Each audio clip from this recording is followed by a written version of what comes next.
we can do some introductions of our colleagues, our new colleagues, who are looking in nationally or in their ISCs about heritage and the SDGs. So, Uula, would you want to share your screen and provide your presentation? Yeah, thank you, Gabriel. And hello, everybody. I'm probably one of the newest newcomers to the SDG working group, and greetings now here from snowy Helsinki. It's very nice to be here involved. My name is Uula Neitola, and I was given a little task to give you a little presentation about myself and also what's going on here in Finland at the crossroads of cultural heritage and SDGs. I share my presentation over here and also put my video off since I have a quite low connection at the time. Do you see? Yes, we see it. Great. Great. I probably start with myself. I already have some history in common with ICOMOS. I have worked as an ICOMOS Finland's national secretary for the last half decade, and now actually retired and transferred into a regular member. Still, the years as a secretary have taught me somewhat about the organization itself, but especially that there is a lot of knowledge and expertise around the world, and I think it's nice to come to work with experts with so many different cultural fields. About myself, I'm a Master of Arts and a historian, and my areas of interest are in particular ancient history, historiography, and the history of museums and the museum profession. My first book, which is unfortunately only in Finnish, was published a little over a year ago, and it's reviewing the changes in the museum profession in Finland over the last 50 years. On the other hand, I have worked with a number of museums and cultural institutes and memory organizations in Finland, in Italy, and in Greece. Currently, I'm working for the Finnish Cultural and Academic Institutes. There are 17 in total of them, and they advance international mobility, visibility, and collaboration of the Finnish professionals in arts, culture, and research. My office is here in Helsinki, and I support the institutes by lobbying and communications here in Finland. Briefly, ICOMOS has brought me a meaningful sideline to my life. One of my first duties as a secretary was to represent the chair at the ICOMOS General Assembly in Istanbul in 2016. I think that I learned many things about the dynamics and decision-making of the organization, and it was an excellent opportunity to meet active members from different countries. Finland's last committee year of the UNESCO World Heritage Committee was in 2017, and I had an honor to represent my country in Poland in the Young Professionals Forum. And as a memento, I linked the statement we made, and you can read it there if you are interested. For sustainability and Agenda 2030, I actually have two angles to entry. The other frame of references, of course, ICOMOS and my cultural heritage expertise. But on the other hand, I have also worked for the Finnish United Nations Association last year and organized the events of the bit unfortunate 75th anniversary of the United Nations here in Finland. They were very much transferred to be arranged in the internet like everything else. But one of my important tasks was to give this kind of campaign of one United Nations in Finland. And I suppose I can show you a video clip. Let's see if we can.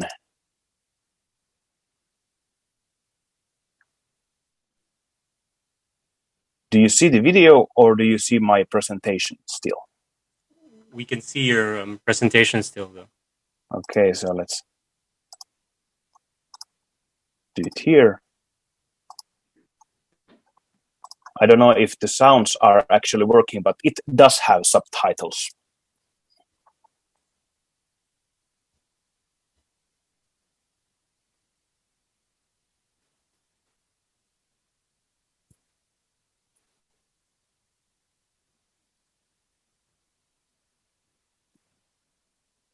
Yeah, we can see the video, but no sound for the moment though, unfortunately. Okay, maybe yeah. Well, it does have the subtitles in English, so you may follow. Let's not concentrate on the techniques too much on this one. Okay.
Great. It will be good Thanks, to have your the YouTube link also to us later on. That's great. Thank you.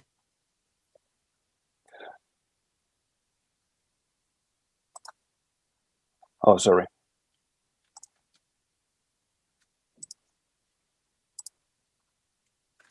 Okay, let's back to my presentation.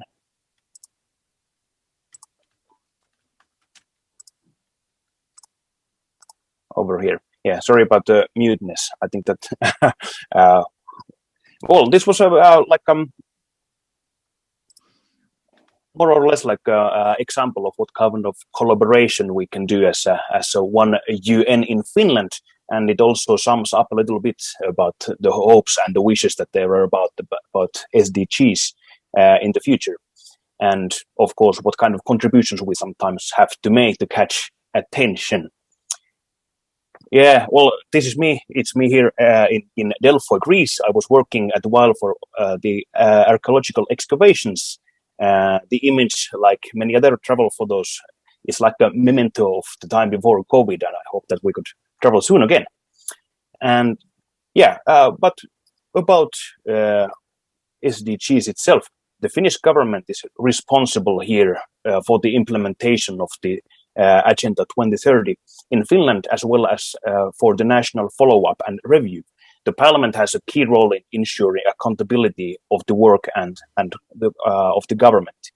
In addition to the Parliament, key forums monitoring and review of the government's work on the Agenda 2030 implementations are the National Commission for Sustainable Development and the National Development Policy Committee. Finland actually has a long tradition in engaging the civil society and other stakeholders in sustainable development work. And I think that the key mechanism has been the multi-stakeholder National Commission for Sustainable Development, which has operated continuously since 1993 under the Prime Minister's leadership. Throughout these years, over 10 governments, coalitions have been prioritizing sustainable development and engaged in multi-stakeholder cooperations. There are two eminent advisory bodies as well, established to support and challenge the work of Commission and to enhance the action throughout the government and the society.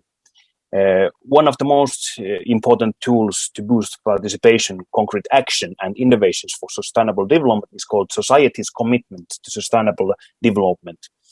And it provides the implementation tool for anyone in Finland who wants to participate in the implementation of SDGs with concrete action. Actually, like Ege already mentioned, the Finland's second voluntary national review on the implementation of Agenda 2030 for Sustainable Development was published in 2020. Finland is the first country in the world to allow non-state representatives to participate directly into the production of the text of the report, so that the contents of the text have not been controlled in any way by the administration. And Finland was also one of the first countries to report on the national implementation of sustainable development in 2016, and has since gained a lot of positive visibility for one of the pioneer countries in sustainable development. I'm very proud of that.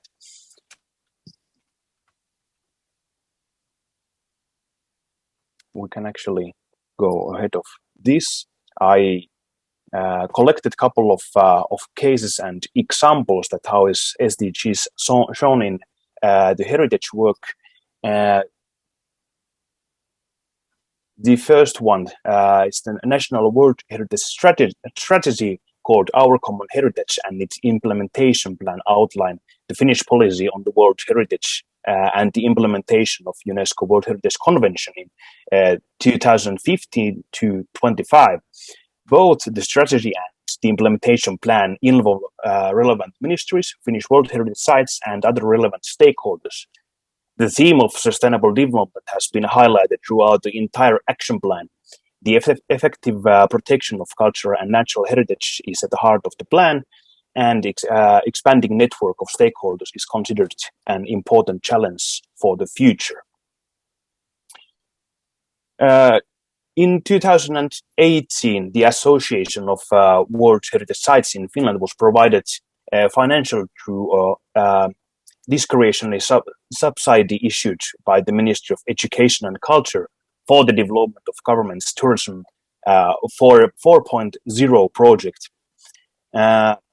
Five workshops related to this project were arranged in late 2018 that focused on how local organizations and businesses could sell their special expertise regarding the site's international cultural tourists.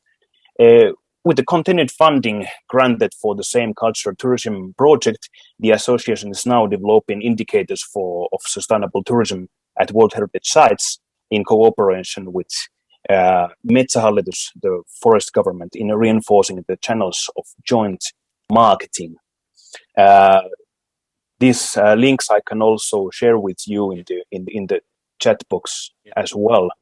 The second one, just briefly, it's Dynamo is part of a global continuum that is evolving the nature and function of museums. The project was it's by Turku University in Finland here, and this development includes a push into the work of intangible cultural heritage and living heritage, and speech cultural sustainable transformation, in essence about doing new kind of building. Such heritage features thinking themes for the need for academic development and cultural sustainability, and the idea of dynamic museums. The dynamic museums use intangible cultural heritage or living heritage tools to and participatory futures workshops that have not been integrated before. Dynamo incorporates these into the heritage futures workshops that are developed as a service for dynamic museums. Through them, they are used to initiate cultural change within the specific sectors of each of the Parliament museums. And in the first phase, the concept has been used to reconstruct and study the Finnish relationships to forest in the exhibition of Finnish Forest Museum.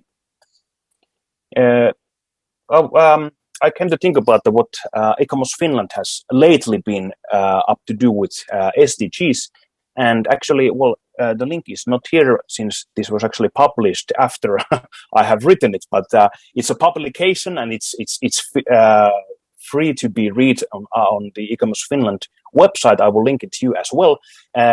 This two-part publication at hand aims to outline the issues of participation in cultural heritage in very broad terms.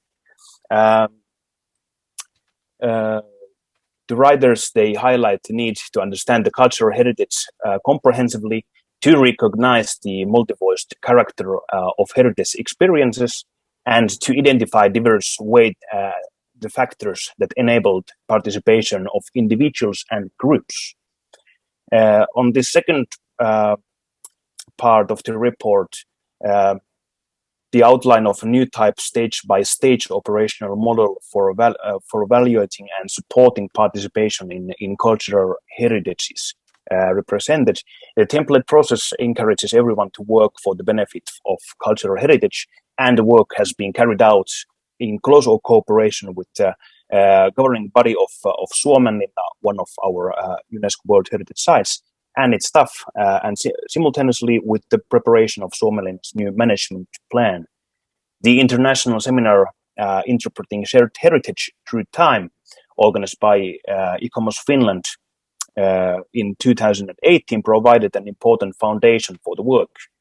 And of course, we hope that the present report will generate ideas regarding heritage participation and outlining some new operational approaches and models. And the last one here is actually, I have a couple of, this is something concrete that you can actually do if you'd like. The Wheelchart of sustainability has been developed and tested at the seminar Living Heritage in the Nordic countries, held here in Finland in 2019. The World Saving Clinic had 50 participants testing and further developing the tool. And the chart itself has been developed as part of the Project Northern Dimensions partnership on culture, creating new practices of sustainability. It's a cross-sectoral creativity in the era of climate change. The project is a creative response for supporting sustainable development by using art and culture as activators for developing the social discourse and eco-social, economic and cultural direction. Intangible cultural heritage can effectively contribute to sustainable development, and this kind of concrete tool has been developed to discuss and analyze the different dimensions of sustainable development in relation to living heritage in practical way. And these 3 parts you can actually print out from the website, and you can use it for your own purposes. It's good by analyzing your own work or hobby or some activities on your institution. If you want some instructions, I can give them to you, but I think that my part here is now. Thank you for having me here, and it's nice to be involved in the group. Thank you. Thank you very much, Uula. I think I have some questions in mind later on, but maybe what we can do is have the next presentation first, and we can consolidate the questions. Yeah. Thank you. Great. So our next presentation is from ICOMOS Indonesia, and it will be done by Asanti Astari. She has asked me to present, show her slides, so I'll share my screen. Yes, please, Kate. Is that clear? So try from the first one. Oh, this sorry. is the second or third one. Yeah. So yes, good evening, everyone. Thank you for the opportunity to present tonight. Greetings from Jakarta. This is already evening here. So I would also like to contribute a little bit to the discourse of heritage and SDG by presenting about a cultural landscape in Indonesia and how its OUV is supporting the SDGs. Next slide, please. A little bit about me beforehand. My full name is Asanti Astari, but you can just simply call me Santi. I'm a member of ICOMOS Indonesia, currently living and working in Jakarta. I hold a master's degree in World Heritage Studies from Brandenburg University of Technology in Germany. Next slide, please. So after my master's degree graduation back in 2015, I work as a freelance consultant for the Indonesian Ministry of Culture and Education for about a year. I was recruited to join the national drafting team to prepare a nomination dossier for an industrial heritage site called the Ombilin mining site for UNESCO's inscription. And then after a year or so working there, I joined UNESCO Office Jakarta as the project assistant for culture, where I helped to deploy and implement cultural heritage projects in 5 cluster countries in Southeast Asia. And then after 3 years with UNESCO, I joined the ASEAN Secretariat as the culture officer in the Culture and Information Division. And this is where I'm currently still working at. Here, my works are to assist the organization and member states with statutory meetings, as well as to coordinate projects implemented in ASEAN countries either related to tangible, intangible heritage, museum, creative economy, and many others. Next slide, please. So for my contribution to the discussion of heritage sites connection to the SDG, I would like to present one of the UNESCO World Heritage Sites in Indonesia, namely the cultural landscape of Bali province, which implements the Subak irrigation system located in Bali, Indonesia. Next slide, please. The cultural landscape of Subak, Bali was inscribed on the UNESCO World Heritage List back in 2012. It covers a total area of 20 hectares spread across 5 districts, as you can see in the table on the bottom right here. Included in this vast protected landscapes are tiered rice terraces, forests, water temples, community villages, and a system of canals, tunnels, and weirs connecting all the rice fields. The OUP of the site lies in the traditional irrigation organization, which focuses on a community-based cooperative water management system, or known as Subak, that dates back to the 9th century. Next slide, please.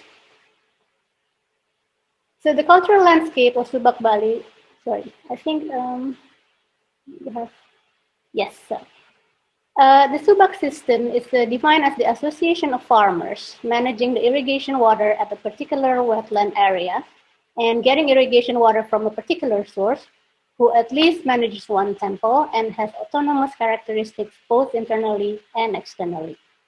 The association has a board of members with different structures and roles that are selected democratically by the Subak members regularly every few years. The association structure itself is quite comprehensive and may involve tens of farmers for just one Subak management. So just to give you a brief overview on the structure of the association, one Subak is usually headed by a person called Pakase, who is trusted to have full authority in managing fair and equitable water distribution of the rice field, as well as monitoring the compliance of the customary law by the locals. A Pakase is assisted by a Kalian, or a vice Pakase, who is responsible to assist the head in managing smaller sections of Subak. And then a Kalian is assisted by a Kasinoman, who is like the communicator between the Pakase and the Subak members. The Kasinoman is also the implementer of the Pakase's plans. And Kasinoman is finally assisted by Krama, or community members of that particular Subak. From various sources, it could be summarized that Subak aims to manage rice field irrigation so that the water can be distributed equitably among the farmers of that members, and carry out maintenance of the irrigation system, develop a social system or community norms and rules that guide the way of life for its members, and ensure the balance of the physical and spiritual life. Due to its nature, that manages the technical aspect of agricultural activity, social life, also religious activity, Subak is often called the socio-technical religious organization. Next, please. Subak is not merely a farmers' association that manages agriculture and irrigation. It is a reflection of their way of life as well. So for the Balinese, Subak system is an embodiment of the Tri Hita Karana life philosophy. This is an ancient life philosophy influenced by the Hindus that the Balinese still live by to this day, which considers the realms of spirits, humans, and nature, along with its interconnected and intertwining relations, as 3 fundamental sources of happiness and prosperity. The THC concept believes that respecting the following 3 relationships is key to achieving worldly and spiritual joy. These are Parahyangan, which aims to maintain harmonious relationships between human and the spiritual world, or God and Goddess. And the second is Pawongan, which aims to maintain a harmonious relationship among human beings. And the third is Palemahan, which aims to maintain a harmonious relationship between human and the nature and surrounding environment. Universally, the THK philosophy can be considered as the principle or concept of harmony and togetherness. Next slide. So going deeper into each of these 3 components, okay. No, go back to, yes, this one, yeah. The first one is Parahyangan. So Subak's contribution to maintaining spiritual harmony is usually linked to water temple, which is an element that must always exist in a Subak organization. A temple is the center of their religious activity, and the water temple for a particular Subak is usually selected democratically by the members of the said Subak. The Balinese believe that maintaining harmony with the god and goddess as the creator of life is crucial to receiving blessings and sustenance. The worship is particularly dedicated to Dewi Sri, or goddess of rice and fertility, and therefore the farmers and members of Subak regularly perform religious ceremonies and give offerings at the mutually agreed water temple to ensure bountiful harvest and water throughout the year. Next slide.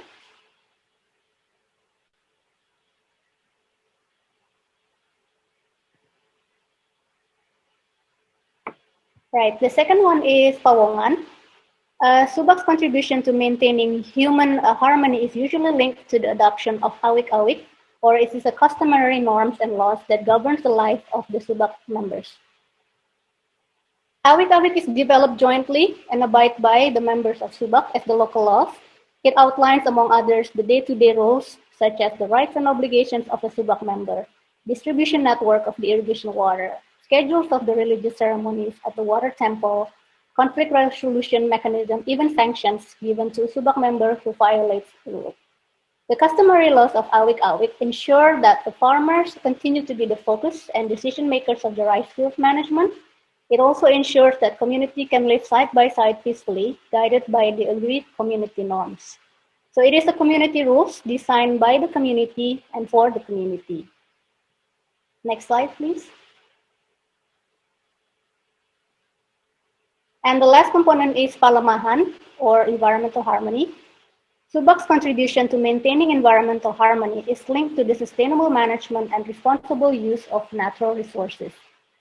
Since ancient times, the rice fields in Bali have been designed with a traditional irrigation system that allows for efficient and fair use of water sources. This can be seen, among others, in the intricate networks of canals and weirs. This complex networks of water channels was designed with equitable water sharing in mind, so that the amount of irrigation water each farmer can receive for its wetland will depend on a number of factors, such as the size of the farmer's rice field, the position of the rice field, sloping degree on the ridge, even the farmer's contribution to the society. Subak's customary laws also regulate the monitoring schedule of the irrigation system and periodic conservation works, among others, with the involvement of the whole Subak members. Subak and its Awig-awig customary laws also strictly monitor land use. Any plan for a land conversion to become a non-agricultural area is regulated in Awig-awig and will be subject to Subak's board discussion and decision, the process of which may involve a spiritual consultation with the god and goddess by performing religious ceremonies and offerings. Therefore, Subak helps to control the sustainability of agricultural landscape. Next slide, please. In light of the above values, it is safe to say that Subak irrigation system in Bali can support the following goals. First is goal 2, that it supports the sustainable food production system and resilient agricultural practices that increases productivity and production, maintain ecosystems, and improve land and soil quality. Nationally, the Balinese paddy landscape adopting Subak is also considered to be fostering the national development agenda in Indonesia, given its important role in improving the agricultural sector and promoting environmental sustainability. The second one is goal 6. As mentioned earlier, Subak encourages a harmonious life with nature by developing an irrigation system that is able to promote responsible use of irrigation water and minimize environmental damage to the rice field ecosystem. And of course, the third one we are most familiar with, goal 11.4, related to World Heritage. The protection of cultural landscape of Bali, adopting the Subak practices, is an effort to safeguard a tangible heritage with outstanding universal values. And more than that, its protection also contributes to the safeguarding of intangible heritage, in this case, the indigenous wisdom of the Tri Hita Karana life philosophy that encourage us to maintain multidimensional harmonies with God, fellow human beings, and nature. Next slide. So that's it for my presentation. Sorry if I took too long, and thank you for listening. Back to you, Gaby. Thank you very much. I think that's a very interesting case study as well. I see that there are some comments from Ege about the contributions of the case studies for the policy guidance, and I think that's good that we are getting more case studies out there. Do let our colleagues know if you have questions. I have one question for Uula and one question for Asanti. So for Uula, I saw that the ICOMOS Finland has done some work on enabling heritage involvement. So what were briefly, what were the results that has been gathered by ICOMOS Finland? And then secondly, for Asanti, just a question on now the use of the Subak landscape. Do you think that it is still used with its traditional values, or is it more of a tourism product that is for the benefit of travelers going to Bali? Okay, maybe for Uula first. Thank you, Gabriel, for the question. It's actually, I think that the report itself was about to be a basis, which actually was, they created a participation model, which is also it's a narrative and also a visual one, and it was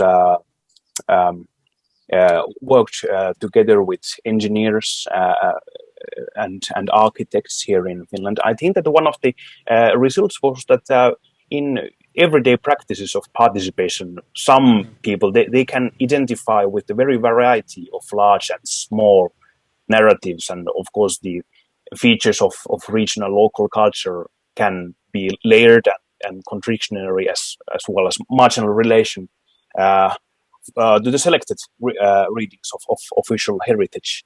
And I think that it still can be more implemented more in the way that we can see the results itself. But yes, at this point we can talk about the model one, and you can see and you can read about it from the report.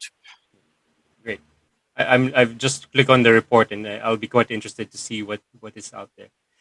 Okay, Asanti, what's your thoughts for the Subak landscape?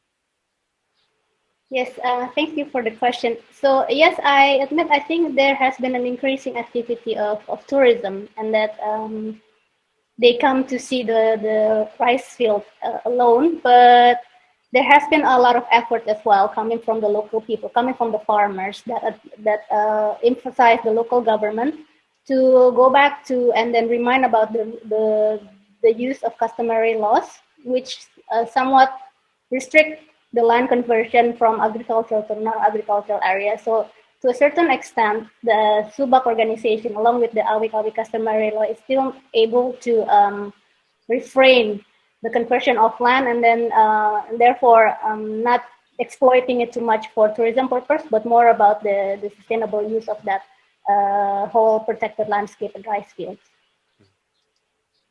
We have in the Philippines, there's this rice terraces of the Philippines as well, but there is an issue of sustainable use because of the fact that a lot of the let's say farmers don't want to do it anymore because it's too difficult, and I think that's the issue that is being faced. So, but they do it for the tourists, so that's the irony of it.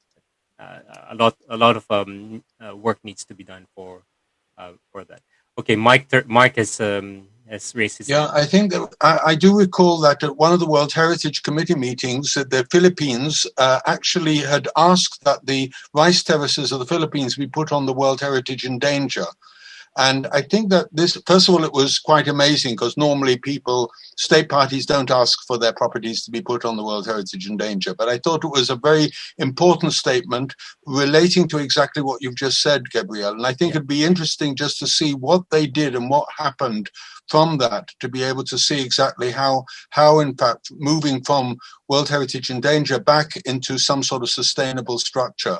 I also made a note to Asanti is that there's the HEMA format as well in Palestinian villages as well, where in fact then there's in Batir, there are 8 days in the week because there are 8 hamulot, and each hamula has then a day for the water. So, and this is managed in a very similar way.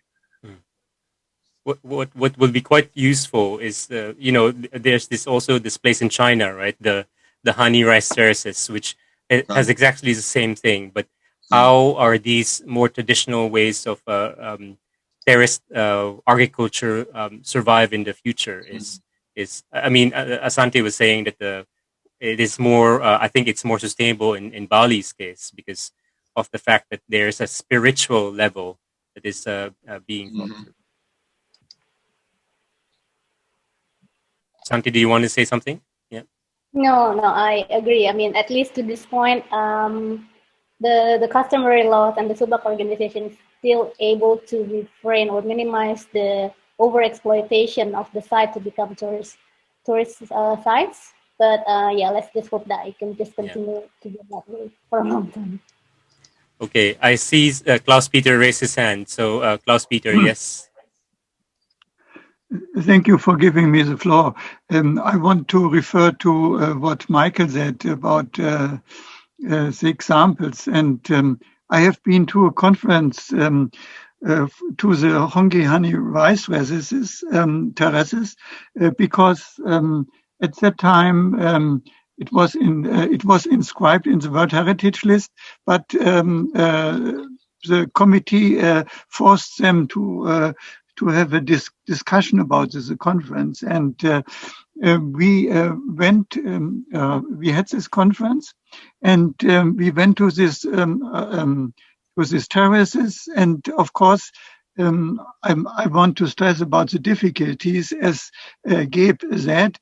The people are still working on these terraces, but these are only the old people, and they don't have young people who will continue their work, because these people go to the cities, and so it's really a difficulty to have this in continuation. Thank you. Okay. Any questions for Asanti and Uula? Okay, if not, then I suppose this is the end of our conversation. So